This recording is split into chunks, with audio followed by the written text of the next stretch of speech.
지난 큰 흐름에서 리먼 쇼크 이후 울산, 대구, 부산 사이클을 먹은 다음 서울 수도권에 진입한 사람들의 경우 10여 년간 엄청난 수익률을 맛보았기도 합니다. 안녕하세요. 재테크는 조세입니다. 집 사려다가 전세 보고 다녀. 강남 아파트도 5억 빠졌다. 전국 아파트값 5개월 만에 하락. 전국 아파트값이 5개월 만에 하락 전환했다. 서울 집값 상승세도 28주 만에 멈췄다. 고금리 장기화와 가계대출 관리 강화 등으로 매수 심리가 크게 위축되고 매물이 늘면서 부동산 시장이 얼어붙고 있다. 30일 한국부동산원에 따르면 이달 넷째 주 전국 아파트 가격은 한 주 전보다 0.01% 내렸다. 지난 6월 셋째 주 이후 23주 만에 상승세가 꺾인 것이다. 대한민국 중심 서울 부동산에 또다시 하락 현상이 발생하고 있습니다. 당연한 결과입니다. 금리가 어쩌고 저쩌고, 규제가 어쩌고 저쩌고, 여러분 중요하지 않습니다. 비싸면 사람들은 사지 않습니다. 비싼 것도 상대적이고 싼 것도 상대적이지만 대출이 축소된다면 비싼 것은 더 비싸게 느껴질 수밖에 없기 때문에 특례 보금자리 대출이 중단된 이후에는 현재의 가격이 더 비싸게 느껴지게 되므로 결국은 가격이 빠질 수밖에 없다는 겁니다. 특례 대출 중단 이후에는 매매가가 낮은 곳은 덜 영향을 받겠지만 매매가가 큰 곳은 크게 영향을 받게 된다는 거죠. 저는 서울 부동산에 대해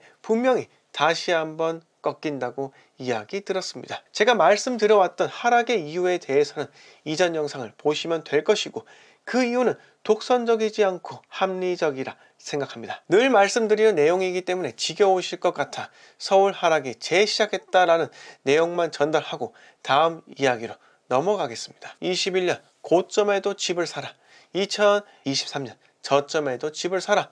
이렇게 본인의 얼굴을 공개하지 않고 언제 어느 때라도 집을 사라고 하는 한 전문가가 있습니다. 가격이 비싸도 사고 가격이 싸도 사고 이런 식으로 부동산을 단순히 사라고만 한다면 초등학생도 부동산 전문가라 불릴 수 있기도 합니다. 또한 그는 30억 강남 아파트가 3억 오르면 10% 상승이고 거제 아파트가 1억짜리가 3억 오르면 300% 상승이니 10%와 300% 상승 중 어떤 게 더 쉽겠냐면서 당연히 강남 아파트 매수해야 한다며 이전에도 독려하고 지금 또 독려하고 있습니다. 그런데 이 사람이 간과한 점은 부동산은 레버리지가 있다는 겁니다. 30억 강남 아파트 전세가는 많이 받아봤자 15억입니다. 그럼 15억 투자해서 3억 본다면 20% 수익률이고 1억 거제 아파트 전세가는 최소한으로 잡아도 90%이기 때문에 1000만원 투자해서 3억을 번다면 이건 3000% 수익률이라는 거죠. 왜 부동산 전문가가 이런 식으로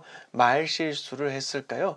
그건 이분께서는 부동산을 파는 것이 아니라 모아가는 것이라고 생각하기 때문입니다. 물론 좋은 것을 사서 오랫동안 묵히는 것이 좋은 시기도 있다는 겁니다. 2015년부터 2021년까지 꾸준하게 보유했다면 당연히 상승만 있었으니 그 논리는 맞는 겁니다. 하지만 2007년부터 2013년까지 보유했다면 하락만 있었으니 그 논리는 깨지는 겁니다. 부동산은 지역마다 사이클이 다릅니다. 사이클이 다르다는 의미는 하락하는 시점이 다르다는 겁니다. 내가 한 지역에서 2년 보유 후 차익 실현으로 다른 지역에서 두 채를 매수할 수 있게 되고 그 지역에서 수익을 거둔 후 또 다른 지역에서 네 채를 매수하게 된다면 부동산의 개수를 늘리면 늘릴수록 나의 수익률은 극대화되게 됩니다. 즉 부동산은 사이클만 잘 탄다면 그 수익률은 2의 n승으로 간다는 겁니다.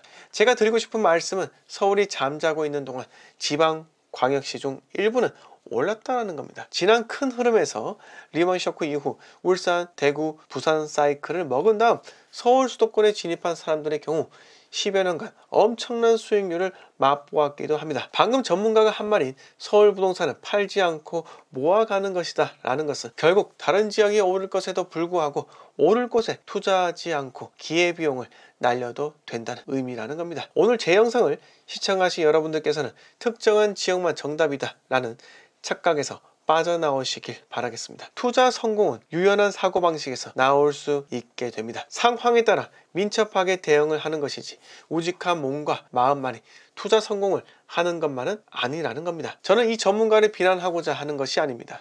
다만 제가 아쉽게 생각하는 부분이 있다면 본인만의 성공 방식은 어떤 때에는 통했겠지만 어떤 때에는 통하지 않는다는 겁니다. 시대는 정말 빠르게 바뀌고 있습니다. 좀 더 영민하게 시장을 대응하시기 바라며 제가 오늘 말씀드린 이해엔승 전략을 곰곰이 생각해 보시기 바랍니다. 오늘 이야기 모두 마치겠습니다. 영상 마음에 들었으면 구독과 좋아요 부탁드립니다. 감사합니다.